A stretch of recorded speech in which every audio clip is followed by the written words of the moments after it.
नाज़रीन, पाकिस्तान पीपल्स पार्टी के चेयरमैन बिलावल भुट्टो जी पॉलिटिकल सेक्रेटरी जमील अहमद सूमरे मेहरान टीवी के रिपोर्टर अकरम शेख से ख़ुसूसी ॻाल्हि ॿोल कई है। अचो तव्हां खे ॾेखारियूं। पाकिस्तान पीपल्स पार्टी के चेयरमैन बिलावल भुट्टो ज़रदारी के पॉलिटिकल सेक्रेटरी जमील अहमद सूमरो मौजूदा सियासी सूरत हाल ते मेहरान टीवी से ख़ुसूसी ॻाल्हि ॿोल कंदे चयो आहे त पाकिस्तान पीपल्स पार्टी में अब्बासी उनड़ जेकॾहिं बिना शर्त के PPM में आया तो वेलकम कंदासीं। हिन चयो त इमरान हुकूमत कोरोना वायरस जो फ़ायदो वठंदे अवाम दुश्मन फैसला करे रही है, जैसे इन मकसद में कामयाब थियणो कोन ॾिनो वेंदो। हाणे SOPs ते अमल कंदे समाजी विथी रखी मास्क पाए एहतजाज कबो। हिन वधीक चयो त पार्टी कदें भी जेका है वह साकत न रहती है, या पार्टी जा दरवाजा जेके आहिनि उहे सभ जे लाइ खुलियल हूंदा आहिनि। जेकॾहिं पार्टी में को अचे थो, शमूलियत करे थो बग़ैर कंहिं कंडीशन जे, तो उनखे वेलकम कयो वेंदो। बाक़ी जेकॾहिं का कंडीशन जे तहत जेको आहे का बि ॻाल्हि थी कोन थी सघे। तो अञा ताईं मुंहिंजे इल्म में कान्हे का त जेको आहे उनर साहिबान जे तरफ़ां का आछ थी या पीपल्स पार्टी जी तरफ़ां उन्हनि खे चयो वियो आहे। मूंखे इन जे बारे में ॼाण कान्हे का।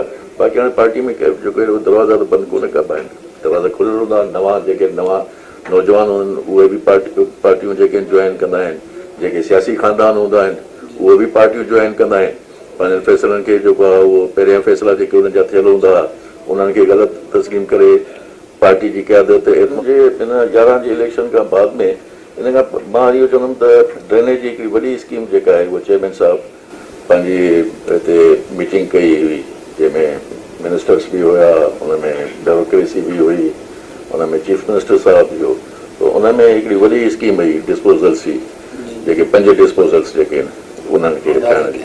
तो उनजो जेको टेंडर वग़ैरह थी विया आहिनि ऐं उहो जल्द उनजो कमु बि शुरू हले बि थो। इख़्तिलाफ़ न आहिनि हूंदा इहे, मतिलबु त हिकिड़े माण्हू जो इहो हूंदो आहे त भई मुंहिंजो जेको आहे इहे शइ उनजो व्यू जेके आहिनि, पॉइंट ऑफ व्यू अलॻि हूंदा आहिनि।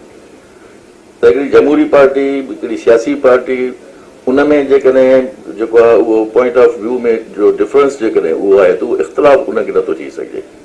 मां हिकिड़ी सोच ॾियां थो, मां सम्झां थो त इहा शइ सही आहे, ॿियो को चवंदो त न ईअं न, ईअं हुजणु घुरिजे।